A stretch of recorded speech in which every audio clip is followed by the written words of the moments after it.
terms of actual real experience in the world, you will not find equality. It's a myth. But in terms of seeking Allah's reward between a man and a woman, that they have the same potential. Yes, correct. Absolutely. Okay.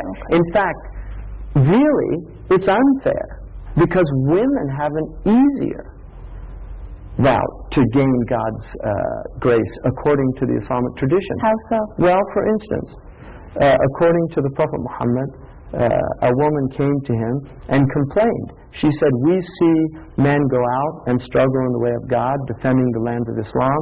We see them, they have more money than we do, and they give charity.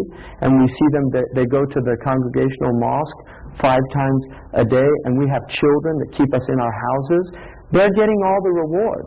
And the Prophet Muhammad, peace be upon him, said, any woman who fulfills her trust to God and her responsibility in her household has the same reward as that man out there who's doing jihad, who's paying his charity, who's going to the mosque.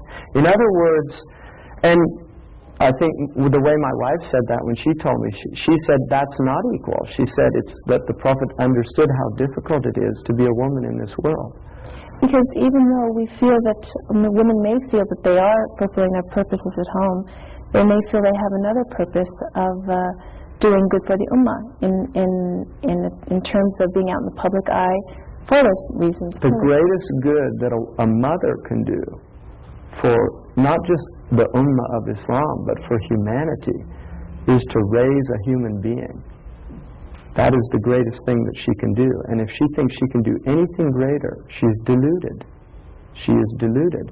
Now, not every woman is a mother, and there's certainly many, many things that women can do. But if a woman has a child, once she's committed to that and has a child, if she abandons that responsibility in pursuit of some empty career or some idea of making her mark on the world, she has completely misunderstood the great importance and the great responsibility that she has been given by God, in that the fruit of her womb is before her, and she will be asked, all of you are shepherds, and every shepherd is responsible for his flock. And then he said, a ruler is a shepherd, and he's responsible for the country. A husband is a shepherd, and he's responsible for his family. And a woman is a shepherd, and she's responsible for her children. So, if a woman brings children into this world and then dumps them in a daycare center where people have 20 or 30 children, and a woman's being paid $8 an hour to look after those 20 or 30 children, and then she thinks that somehow she's doing something more important by going out and working, I think there's something very seriously wrong with her maternal instincts. Because abandonment in the animal kingdom, abandonment is alien to animals. They will only do abandonment out of mercy. They will abandon an animal out of mercy. They won't abandon if the animal is well. With respect to your response to that, what if that is a woman's only means of livelihood? And that's another situation. You see, you can't, I mean, Islam is not, again, it's not a simpleton's religion. If a woman has no other source of income and she's forced to do certain things, then she's forced to do them. And that, the shame is on the men. The shame is on the men for not facilitating for women to raise their children. I mean, if you look at America right now, look at the children in this country. Look at the rage. Listen to the music. Don't listen to it, but if you do listen to it from these loudspeakers coming out of their cars as they drive by, that music is filled with rage. And look at their faces. Look at the spiritual state of these people, or the bereft state, the lack of spirituality.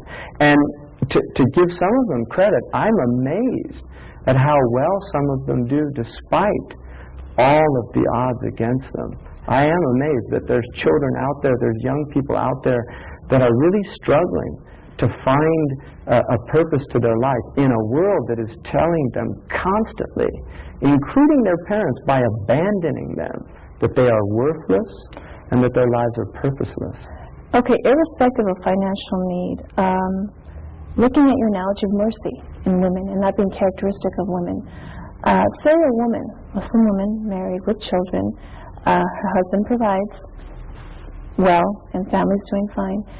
If she feels that with this characteristic of having mercy, is able to go out into the working world and is able to do something good for the ummah, whether it be in the media, whether it be in any form of her capability, and her family's being taken care of, how does that configure with abandonment?